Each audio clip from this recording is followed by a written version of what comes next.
اللہ صلی اللہ علیہ وسلم کی امت بابرکت میں پیدا فرمایا اور حبیب پاک علیہ السلام کی نسبت پاک کے ذریعے سے بے پناہ نعمتوں سے ہمیں سرفراز فرمایا۔ حاضرین محترم، ابھی میں نے جس آیت شریفہ کی تلاوت کی ہے اس میں اللہ تبارک و تعالی ارشاد فرماتا ہے لقد کان لکم فی رسول اللہ اسوۃ حسنہ، یقیناً رسول پاک علیہ السلام کی مبارک زندگی میں تمہارے لیے بہترین نمونہ ہے۔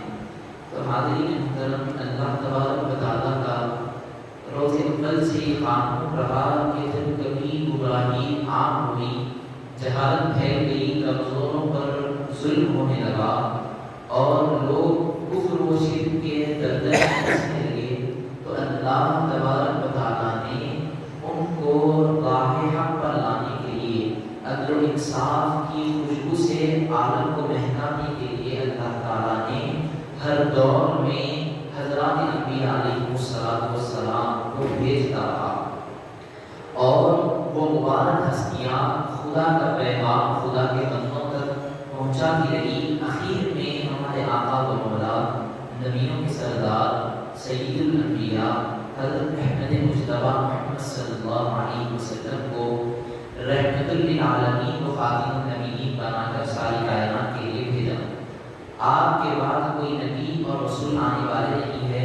آپ نے 40 سال کی عمر مبارک میں نبوت کا اعلان فرمایا۔ جامعہ ترمذی میں حدیث پاک ہے کہ حضور پاک علیہ السلام نے ارشاد فرمایا، حضرت ابو ہریرہ رضی اللہ تعالیٰ عنہ نے عرض کیا، یا رسول اللہ صلی اللہ علیہ وسلم، آپ کے لیے نبوت کب واجب ہوئی؟ تو حضور پاک علیہ السلام نے ارشاد فرمایا، کنت نبیا و آدم بین الروح والجسد، میں اس وقت بھی نبی تھا جب کہ حضرت آدم علیہ السلام روح اور جسم کے درمیان تھے۔ یعنی اعلان نبوت کب فرمائے حضور پاک علیہ السلام، اعلان فرمانا الگ بات ہے لیکن نبوت کا واجب ہونا الگ بات ہے۔ یعنی نبوت واجب کب ہوئی حضور پاک علیہ السلام پر؟ حضور پاک علیہ السلام نے ارشاد فرمایا، میں جب نبی تھا جب کہ حضرت آدم علیہ السلام روح اور جسم کے درمیان تھے۔ تو اس سے معلوم ہوا کہ حضور پاک علیہ السلام نے 40 سال کے بعد اعلان نبوت فرمایا، جبکہ نبوت آپ کو پہلے ہی عطا کی چکی تھی۔ اللہ تبارک و تعالیٰ نے آپ کو پہلے ہی نبوت سے سرفراز فرمایا تھا۔ اور اس کے بعد خوش نصیب لوگ اعلان نبوت کے ساتھ ہی نبی پاک علیہ السلام پر ایمان لا کر صحابیت کے شرف سے مشرف ہوئے، اور جو لوگ دائرہ اسلام میں داخل نہیں تھے انہوں نے بھی حضور پاک علیہ السلام کی امانت اور آپ کی صداقت، دیانتداری اور آپ کی شرافت کا اعتراف کیا، اور آپ کے جملہ محاسن و کمالات و فضائلات و مکارم اخلاق کا اقرار کیا، کیونکہ اللہ تعالیٰ نے آپ کو تمام فضائل و کمالات کا جامع بنایا اور آپ کو ہر عیب و نقص سے پاک پیدا فرمایا، اور اسی لیے آپ کا نام مبارک محمد صلی اللہ علیہ وسلم رکھا، اور اس نام کو اپنے نام کے ساتھ کلمہ طیبہ میں شامل کر لیا۔ اب یہاں دیکھیے کہ حضور پاک علیہ السلام کا نام مبارک محمد ہے۔ اللہ نے محمد کے نام میں دو مین رکھے ہیں، ایک مین محبیت کا ہے، دوسرا مین محبوبیت کا ہے۔ محبیت کا مطلب چاہنا، محبوبیت کا مطلب چاہا جانا۔ اللہ نے محمد کے نام میں دو مین رکھ کر اشارہ فرمایا ہے کہ مصطفیٰ میرا محب بھی ہے، محبوب بھی ہے، اور میں مصطفیٰ کا محب بھی ہوں، محبوب بھی ہوں۔ حاضرین محترم، نبی پاک علیہ السلام کی سیرت طیبہ کا ہر ایک پہلو عظمت و توحید و حقانیت کی اسلام کی گواہی دیتا ہے۔ اسی وجہ سے اللہ تعالیٰ نے قرآن مجید میں حضور پاک علیہ السلام کی حیات طیبہ، حیات مقدسہ کی اور سیرت پاک کی قسم یاد فرمائی ہے۔ فرماتے ہیں اللہ تعالیٰ فرماتا ہے العمر، اے حبیب پاک علیہ السلام آپ کی مبارک زندگی کی قسم، اللہ تعالیٰ نے حضور پاک علیہ السلام کی مبارک زندگی کی قسم قرآن پاک میں فرمایا ہے۔ اللہ تعالیٰ کے حکم سے حضور پاک علیہ السلام نے اپنی مبارک زندگی کو بطور دلیل بیان فرمایا ہے۔ فقط لبثت فیکم عمرا من قبلی افلا تعقلون، بے شک میں اعلان حق سے پہلے تم نے اپنی عمر کا ایک حصہ گزار چکا ہوں، کیا تم عقل سے کام نہیں لیتے؟ حاضرین محترم، اب اصل بات کی طرف آتے ہیں کہ سیرت النبی کس کو کہا جاتا ہے، سیرت پاک کہتے کس کو ہے، سیرت پاک کی تعریف کیا ہے؟ اب سنیے، نبی پاک علیہ السلام کی ولادت باعث سے لے کر وصال اقدس تک تمام گوشوں کا ذکر اور آپ کی ذات مقدسہ، صفت عالیہ، عبادات ہو، معاملات ہو، فضائلات ہو، معجزات ہو، آپ کے احوال و ارشادات وغیرہ کا جامع بیان سیرت کہلاتا ہے۔ حاضرین محترم، آج کے دور میں ہم کو سیرت نبی صلی اللہ علیہ وسلم کی اہم ضرورت ہے۔ دنیا و آخرت کی سعادتیں حاصل کرنے کے لیے اور حضور پاک علیہ السلام کی سیرت طیبہ سے واقف ہونا ہر فرد کے لیے ضروری ہے۔ اللہ تعالیٰ نے نبی پاک علیہ السلام کو ساری انسانیت کے لیے کامل نمونہ بنایا اور آپ کی زندگی کے آپ کا کامل نمونہ بنایا اور زندگی کے ہر مرحلے میں کامیابی کے لیے آپ کی سیرت طیبہ کو مشاہد راہ بتایا اور آپ کی اطاعت کو اپنی اطاعت قرار دیا۔ جیسا کہ قرآن مجید میں ارشاد ہے، مَن یُطِعِ الرَّسُولَ فَقَدْ أَطَاعَ اللَّهَ، جس نے حضور پاک علیہ السلام کی اطاعت کی یقیناً اس نے اللہ تعالیٰ کی اطاعت کی۔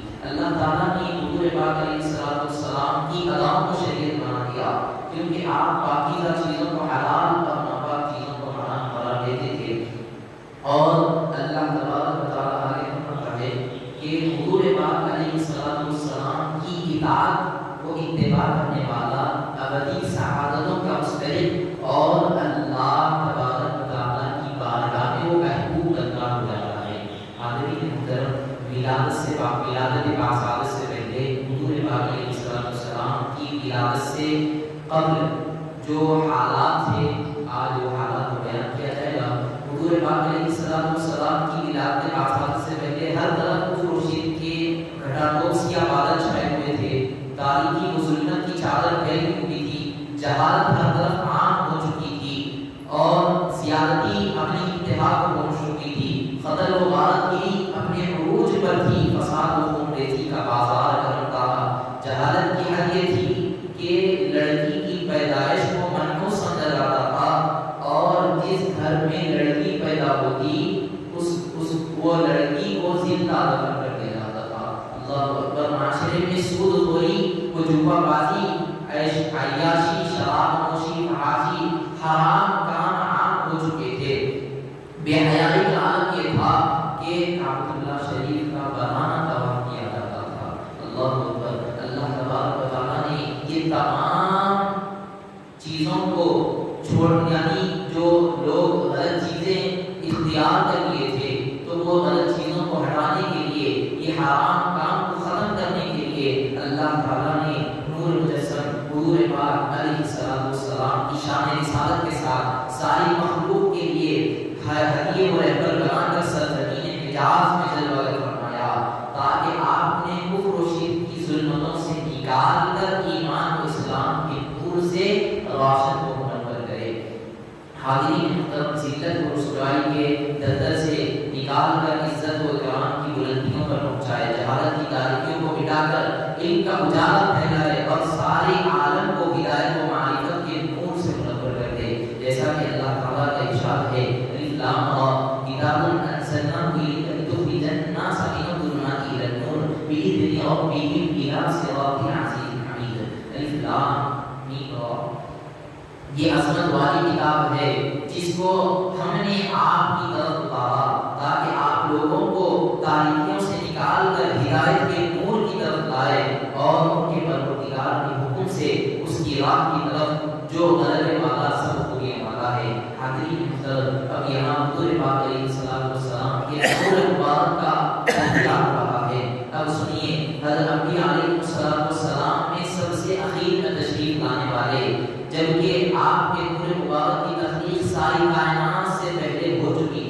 حضرت جابر رضی اللہ عنہ نے سرکار دو عالم صلی اللہ علیہ وسلم سے عرض کیا یا رسول اللہ صلی اللہ علیہ وسلم میرے ماں باپ آپ پر قربان۔ اب دیکھیے یہاں صحابہ کا جو انداز ہے، کبھی بھی کچھ بھی صحابہ کا سوال ہو تو حضور پاک علیہ السلام کی بارگاہ میں کیسے عرض کرتے ہیں۔ دیکھیے یا رسول اللہ صلی اللہ علیہ وسلم میرے ماں باپ آپ پر قربان، مجھے بتائیے کہ اللہ تعالیٰ نے تمام چیزوں سے پہلے کس چیز کو پیدا فرمایا؟ تو حضور پاک علیہ السلام نے ارشاد فرمایا اے جابر سنو، اول ما خلق اللہ نوری، اللہ تبارک و تعالیٰ نے تمام چیزوں سے پہلے تمہارے نبی کے نور کو اپنے نور سے پیدا فرمایا۔ حاضرین محترم، اس حدیث مبارک کو حضرت شاہ عبد المحدث دہلوی علیہ رحمۃ اللہ نے اس حدیث شریف کو بیان کیا ہے۔ اب یہاں اللہ تعالیٰ نے اس نور مبارک پر طرح طرح کی سربراہیاں فرماتا رہا۔ جب وہ نور مبارک حضور حضرت آدم علیہ السلام کی پشت میں رہا تو آپ کو مسجود ملائکہ بنا دیا۔ یہاں حقیقت بات کیا ہے کہ جب حضرت آدم علیہ السلام کو فرشتوں نے سجدہ کیا تو آپ کو مسجود ملائکہ بنا دیا، اور اسی طرح یہ نور مبارک حضرت نوح علیہ السلام، حضرت ابراہیم علیہ السلام، حضرت اسماعیل علیہ السلام میں جلوہ گر ہو کر سب تمام انبیاء کو مشرف فرماتا رہا، اور پاک پشتوں سے اور پاکیزہ ارحام کے ذریعے بنو ہاشم سے ہو کر حضرت عبد المطلب رضی اللہ تعالیٰ عنہ کی روشن زمین پر جا چکا، جن کے رخ انور کے وسیلے سے باران رحمت طلب کی جاتی ہے۔ عرب میں جب قحط سالی ہوتی، قحط سالی میں عرب جب مبتلا ہو جاتا تو آپ کے وسیلے سے دعا مانگتے تو نور مبارک کی برکت سے باران رحمت کا نزول ہوتا اور قحط سالی دور ہو جاتی۔ صحیح بخاری میں مذکور ہے، حضرت ابو طالب کے اس شعر میں اسی کی طرف اشارہ ہے کہ وَأَبْيَضُ يَسْتَقَ الْغَمَامُ بِوَجْهِهِ ثَمَارُ الْيَتَامَى عِصْمَةٌ لِلْأَرَامِلِ۔ ترجمہ، وہ حسن و جمیل ہستی جن کے رخ انور کے وسیلے سے باران رحمت بارش طلب کی جاتی ہے، جو یتیموں کے پناہ اور بیواؤں کے سہارا ہے۔ حاضرین محترم، اصحاب فیل کا واقعہ جو حضور پاک علیہ السلام کی ولادت باصادت سے پہلے تھا، نبی پاک علیہ السلام کی ولادت باصادت سے پہلے ابرہہ نامی یمن کا ایک بادشاہ تھا جو ہاتھیوں اور گھوڑوں کی فوج لے کر خانہ کعبہ کو ڈھانے کی ناپاک ارادے سے مکہ مکرمہ کو آیا، مکہ شریف کو آیا، سارے مکے والوں کے اونٹ اور مویشی چھین لیے۔ جب حضرت عبد المطلب رضی اللہ عنہ کو یہ خبر پہنچی، آپ یعنی سردار قریش تھے، یعنی آپ سردار تھے، یہ خبر جب آپ کو پہنچی تو ابرہہ کے پاس آپ تشریف لے گئے۔ ابرہہ نے جب ایک بلند قامت اور وعابدار نورانی چہرہ اور چمکتی پیشانی والی باعث شخصیت کو دیکھا تو تعظیم کے لیے اٹھ کھڑا ہوا اور ہاتھ دریافت کیا، تو آپ نے بتایا تیرے لوگ جو ہمارے اونٹ لے کر آئے ہیں وہ ہمیں واپس کر دے۔ تو ابرہہ نے کہا اب آپ سردار قریش ہے، میں نے سمجھا شاید کعبے کے بارے میں کچھ دریافت کرنے آئے ہو، تو یعنی ابرہہ کعبے کو اٹھانے کے لیے، کعبے کو گرانے کے لیے نعوذ باللہ ناپاک کوشش کے ارادے سے آیا تھا اور بکریوں کو وہاں سے لے کر چلا گیا۔ جب سردار قریش وہاں پہنچے تو آپ نے فرمایا، سردار قریش نے فرمایا کہ تو نے جو ہمارے بکریاں، ہمارے اونٹ جو لے کر آئے ہیں وہ ہمیں واپس کر دے۔ تو انہیں ابرہہ کہنے لگا کہ آپ تو میں سمجھا کہ آپ کعبے کے بارے میں کچھ دریافت کرنے آئے ہیں، تو آپ فرماتے ہیں کہ میں اونٹ کا مالک ہوں اور اپنی ملکیت کی چیز لینے آیا ہوں، اور کعبہ اللہ کا گھر ہے، وہ جس کا گھر ہے وہ اس کی حفاظت کرنے والا ہے۔ حضرت عبد المطلب رضی اللہ تعالیٰ عنہ نے جب تشریف لائے تو ابرہہ کا ہاتھی جس کا نام محمود تھا، ہاتھی کا نام محمود تھا، حضور اکرم صلی اللہ علیہ وسلم کے نور مبارک، سرکار دو عالم صلی اللہ علیہ وسلم کے نور مبارک کی تجلی حضرت عبد المطلب رضی اللہ تعالیٰ عنہ کی پیشانی پر دکھ رہی تھی، تو حضور پاک علیہ السلام کا نور مبارک حضرت عبد المطلب رضی اللہ تعالیٰ عنہ کی پیشانی پر دکھ رہا تھا، تو وہ ہاتھی سجدے میں گر گیا، حالانکہ وہ ہاتھی کسی کو سجدہ نہیں کرتا تھا۔ اس کے بعد وہ ہاتھی کی فصیح زبان میں بولا اے عبد المطلب اس نور پر میرا سلام ہو جس کی تجلی آپ پر کی، آپ کی کچھ مبارک میں بھی ہے۔ حاضرین محترم، یہ حدیث کو مواہب دنیا جلد نمبر 1 صفحہ نمبر 162 میں ذکر کیا گیا ہے۔ آپ اپنے اونٹوں کو لے کر واپس لوٹ گئے اور مکے والوں سے فرمایا کہ تم بھی اپنے جانور لے کر مکے کے باہر چلے جاؤ۔ پھر اپنے خدا کے چند افراد کو لیے پورے خانے کعبہ میں جا کر گریہ گزاری کرنے لگے اور اللہ تبارک و تعالیٰ سے دعا مانگنے لگے، اور پہاڑ کی چوٹی پر چڑھ کر عجیب قدرت کا منظر دیکھا۔ خانے کعبہ چمکنے لگا۔ خانے کعبہ کیسا چمک رہا تھا؟ اس وقت آپ کی پیشانی سے ایسا نور مبارک چمکا جس کی شعاعوں سے خانے کعبہ چمک اٹھا۔ حاضرین محترم، تب آپ نے ارشاد فرمایا لوگوں مطمئن ہو جاؤ، اب مدد آ رہی ہے کہ تمہاری حفاظت کا انتظام ہو چکا ہے۔ اب اس حدیث پاک کو مواہب دنیا جلد نمبر 1 صفحہ نمبر 160 پہ ذکر کیا گیا۔ ابرہہ لشکر لے کر ادھر خانہ کعبہ کو اٹھانے کی ناپاک ارادے سے کوشش کر رہا تھا اور آ رہا تھا کہ اس کا ہاتھی جس کا نام محمود تھا وہ بیٹھ گیا۔ لاکھ کوشش کے باوجود اس نے وہ ہاتھی نہ اٹھا۔ اچانک عذاب الہی ابابیل پرندوں کی صورت میں ظاہر ہوا جو اپنی چونچوں میں اور پنجوں میں 3 کنکریاں رکھتے تھے۔ ہر ایک سوار کے سر پر ایک کنکر ڈالتے تو وہ کنکری سر سے جسم کے آخری حصے تک سوراخ کرتے ہوئے جسم کے باہر نکل جاتی تھی۔ لیکن عذاب الہی کا معاملہ یہ تھا کہ جب وہ پرندے کنکریاں لے کر جو سوار تھے ناپاک ارادے سے آئے تھے ان کو جب کنکری لگتی تو سر سے لے کر پیر تک کنکری سوراخ کرتے ہوئے جسم کے باہر چلے جاتی تھی، اور اس کا عالم یہ ہوا باہر نکل جاتی تھی، جس کے نتیجے میں کوئی ایک شخص بھی زندہ بچ نہ سکا، سب ہلاک ہو گئے۔ جس طریقہ اللہ تعالیٰ نے سورہ فیل میں فرمایا ہے الم تر کیف فعل ربک باصحاب الفیل الم یجعل کیدہم فی تضلیل وارسل علیہم طیرا ابابیل ترمیہم بحجارۃ من سجیل فجعلہم کعصف مأکول۔ اے حبیب پاک علیہ الصلوۃ والسلام، کیا آپ نے نہیں دیکھا کہ آپ کے رب نے ہاتھی والوں کے ساتھ کیسا معاملہ کیا؟ کیا اس نے ان کے مکر و فریب کو تباہ و برباد نہیں کر دیا، اور اس نے ان پرندوں کے ٹکڑیاں بھیج دی جو ان پر کنکر پتھر برساتے تھے، تو اس نے انہیں کھائے ہوئے بھوسے کی طرح بے کر دیا۔ یعنی ایسا معاملہ ہوا کہ لوگوں کے اوپر کہ عذاب الہی سے وہ ایسے ہو گئے کہ کھائے ہوئے بھوسے کی طرح کوئی کھا کر بھوسا کھا کر تھوک دیا تو کتنا باریک ریزہ ہو جاتا، تو ان لوگوں کے جسم تو وہ لوگوں کے جسم ویسے ہی بھوسے کی طرح ہو گئے تھے۔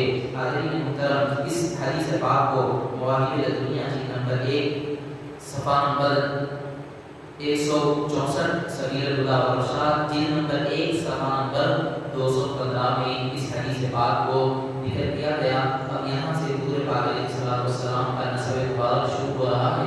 انشاءاللہ ہم کل اس کا ذکر کریں گے۔ اللہ تبارک و تعالیٰ سے دعا ہے کہ مولا تعالیٰ ہم تمام کو حضور پاک علیہ الصلوۃ والسلام کی سیرت طیبہ پر عمل پیرا ہونے کی توفیق عطا فرما۔